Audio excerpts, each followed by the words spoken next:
Ok, alors dans cette vidéo, je vais continuer avec les opérateurs. Donc ce qu'on va faire, ça on l'avait vu aussi en JavaScript, c'est les opérateurs pour incrémenter une valeur. Ou pour, je ne sais pas si ça se dit, décrémenter. Okay, corrigez-moi si je me trompe. Il y a peut-être un mot spécial pour dire ça, mais en gros c'est pour enlever 1. Donc par exemple, on va mettre x est égal à 0. Et là je vais lui dire, imprime-moi x++. Ça veut dire quoi ce x++? C'est tout simplement un raccourci pour dire x est égal à x plus 1. En majuscule. Ok? Ça, c'est ce que ça veut dire le x++. Donc ça, je vais le mettre en commentaire pour pas qu'il gêne. Et vous voyez que là, il me met 0. Pourquoi il m'a mis 0? Parce que je lui ai dit echo x++. C'est-à-dire que d'abord, il va m'imprimer le x. Et ensuite, il va me faire x est égal à x plus 1. Juste pour vous montrer, si j'avais écrit sur la ligne d'après echo $x, là, il va mettre le 1. Pourquoi? Donc, juste pour revenir à ce qui vient de se passer. J'ai mis x égale 0. J'ai fait ici x++. Donc, dans ma tête, en théorie, je m'attends à voir echo 1. Or, je vois 0. J'enregistre. Or, je vois 0. Ok? C'est une histoire d'ordre. Là, d'abord, j'ai imprimé le x et ensuite, je lui ai mis x plus 1, soit 1. Maintenant, si j'avais écrit à la place de x++, $x, et bien là, il fait les choses dans le sens inverse. C'est-à-dire que d'abord, il va mettre 1 au x et ensuite, il va faire l'opération du echo sur le x. Ok? Donc ça, c'est une histoire d'ordre. Est-ce que le plus, je le mets avant ou après? Bon, je vous l'ai montré avec plus, ça marche exactement de la même manière avec moins. Ok? Et ça veut dire tout simplement x est égal à x moins 1. Et donc là, je vais avoir moins 1. Ok, on peut le mettre aussi après. Ok, donc ça c'est pour incrémenter ou décrémenter une variable. Des autres opérateurs très importants dont on va parler, c'est tout ce qui est des opérateurs logiques. Donc, ce qu'on va faire, je vais vous le montrer directement comme ça.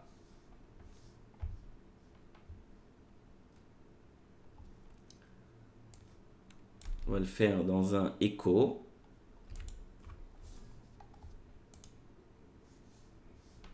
On va parler de l'opérateur AND. Et.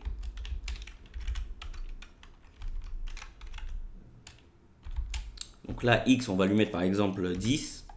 Et y, on va lui mettre par exemple 50. Et je veux savoir, est-ce que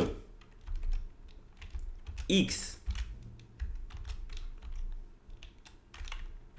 on fait de ça, est-ce que x est supérieur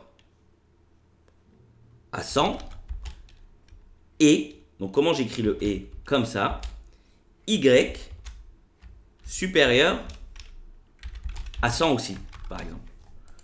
Donc là, je lui demande est-ce que x est supérieur à 100 et y est supérieur à 100. Qu'est-ce qu'il va me répondre? Pardon, je vais le mettre dans un var dump, parce que le echo n'imprime pas les booléens. On va le mettre directement dans un var dump. On va écrire encore plus gros pour que vous voyez bien. Et donc là, il m'a répondu false. Non, c'est faux.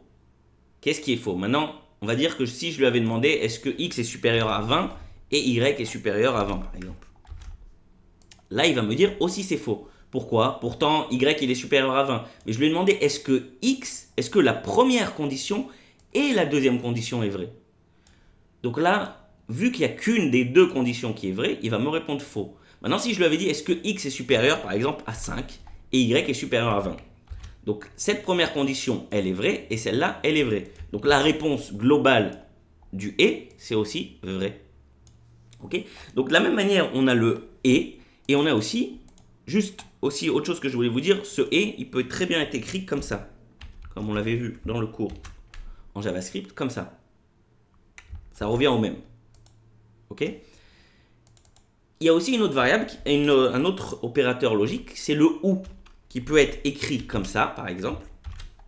Or, Donc là, je lui demande est-ce que x est supérieur à 5 ou y est supérieur à 20. En gros, je lui demande est-ce qu'une des deux conditions est vraie. Peu importe, il m'en suffit qu'une soit vraie pour que l'ensemble soit vrai. Donc là, en théorie, elles sont les deux vraies. Donc on va essayer juste de vous montrer que si la première, on va la rendre fausse, donc on va écrire par exemple aussi 20. Est-ce que x est supérieur à 20? Non, il est égal à 10. Donc ça, c'est faux. Est-ce que y est supérieur à 20? Il est égal à 50. Donc ça, c'est vrai. Donc la réponse globale, c'est quoi? C'est vrai. Pourquoi? Parce qu'il a suffi qu'une des deux conditions soit vraie pour que l'ensemble soit vrai. Juste pour vous montrer, si j'avais écrit est-ce que les deux sont vrais, vu que la première n'est pas vraie, là j'ai obtenu false. Ok? Donc je reviens sur le OR. Par contre, si les deux sont faux avec le OR, donc si par exemple on va lui demander est-ce que x est supérieur à 20 et y est supérieur à 100, donc là les deux conditions sont false, et donc la réponse est false. C'est faux. Ce OR là, il pourrait être écrit avec ce trait là. Okay, en général, il est au-dessus du entrée sur votre clavier. Donc vous en mettez deux comme ça, et ça vous permet de faire la même chose que le OR. Enfin, c'est le OR. Voilà, maintenant il y a quel autre opérateur dont j'aimerais vous parler? Ah oui, différent. Si par exemple je dis x égale à true, ok, et que maintenant je veux lui faire donne-moi. Donc déjà on va commencer juste par x. Donc bien sûr il va m'écrire bool, c'est un booléen et c'est true puisque je lui ai dit x égale à true. Maintenant si je lui fais not x, c'est-à-dire il m'inverse la valeur, c'est-à-dire vu que x est égal à true, maintenant il va être égal tout, enfin cet ensemble là va être égal à false. Ok, donc voilà pour cet opérateur là. Un autre opérateur spécial, c'est quoi, je vais revenir juste sur le cas d'avant, voilà, comme ça, c'est le XOR. Ça, on ne l'avait pas vu en JavaScript. En gros, ça permet de dire est-ce que soit les deux sont... En gros, on demande est-ce que ou l'un ou l'autre est vrai. Si les deux sont vrais, ça va me retourner faux. Si les deux... C'est-à-dire, si les deux sont vrais, ça va me retourner faux. Et si les deux sont faux, ça va me retourner aussi faux. Je vais vous montrer un exemple. Le XOR. Si je décide de mettre la première condition en faux, donc je vais lui demander est-ce que x il est supérieur à 20, donc ça c'est faux, non, il est égal à 10. Et est-ce que le y est supérieur à 100, donc ça c'est faux. Donc la réponse que je vais obtenir, c'est faux. Pourquoi? Parce que les deux sont faux. Maintenant je vais vous montrer un autre cas. Si je mets les deux en vrai, donc je vais lui demander par exemple est-ce que x est supérieur à 2, oui il est égal à 10 donc il est supérieur à 2, et est-ce que le y est supérieur à 10, il est égal à 50, donc oui il est supérieur à 10. Donc ça c'est vrai et ça c'est vrai. Qu'est-ce qui va se passer? J'enregistre. J'obtiens tout de même encore faux. Pourquoi? Parce qu'il n'accepte pas, il veut que seulement une des deux conditions soit vraie pour être vrai. Je vais vous donner un exemple. Est-ce que x est supérieur à 20? Donc là c'est faux ça. Non, x n'est pas supérieur à 20, mais pourtant y est supérieur à 10. Donc une seule des deux est vraie, et là il me met vrai. Ok, de la même manière, ça aurait pu être celle-là qui est fausse et celle-là qui est vraie.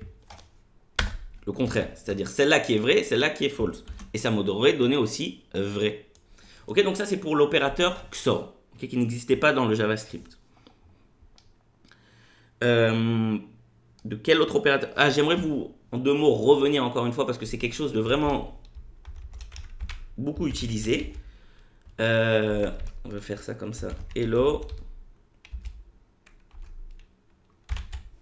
Voilà. Et le Y, on va écrire moi, c'est John.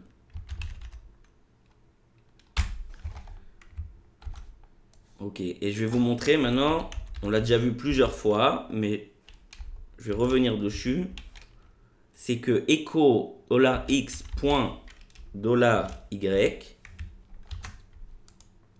ça va me mettre directement en une seule string, les deux strings les unes à la suite des autres. Si on va avoir le code source de cette page, vous voyez, hello, moi c'est John, en une seule string. Maintenant, qu'est-ce que je voulais vous montrer? Je voulais vous montrer que lui aussi, il a un raccourci d'écriture, comme on avait vu avec les opérateurs arithmétiques. C'est que si vous voulez mettre le résultat directement, par exemple, dans X, Donc ce que je peux faire, c'est $x point égale $y. Et ça revient exactement à dire, je vais l'écrire en bas et après je le mettrai en commentaire, $x est égal à $x point $y. C'est-à-dire, mets-moi les deux strings les unes à la suite des autres. Ça s'appelle concaténation, le fait de les mettre les unes à la suite des autres. Et ensuite, mets-moi le résultat final de cette concaténation dans x. Et bien, il y a encore un raccourci d'écriture, c'est directement point égal. Et donc, ça va me faire exactement la même chose. Pour vous montrer, je vais mettre ça en commentaire. Et si, voilà, ça va me donner exactement la même chose. C'est-à-dire que dans le x, j'ai maintenant hello, moi c'est John. Alors qu'à la base, il y avait juste hello. Donc, voilà, c'est tout pour les opérateurs.